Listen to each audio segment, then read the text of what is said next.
দুই সন্তান অর্থাৎ দুই ভাই, ছোট্ট একটা পরিবার, খুব সুন্দরভাবে তাদের জীবনযাত্রা চলে যাচ্ছিল।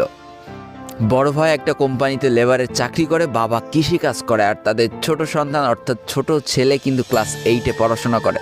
দারিদ্রতার বেড়াজালে আটকে পড়া পরিবারকে সাপোর্ট দেওয়ার জন্য তাদের বড় ভাইকে খুব অল্প বয়সে কাজে চলে যেতে হয়েছে।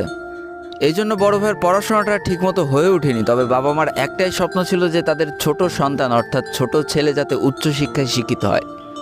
এই জন্য বাবা কৃষিকাজ করলেও সারাদিন মাঠে তুমুল কষ্ট করে এসে বাসায় যখন এসে দেখতো তাদের ছোট সন্তান পড়াশোনা করতেছে, সমস্ত কষ্ট এক চান্সে দূর হয়ে যেত।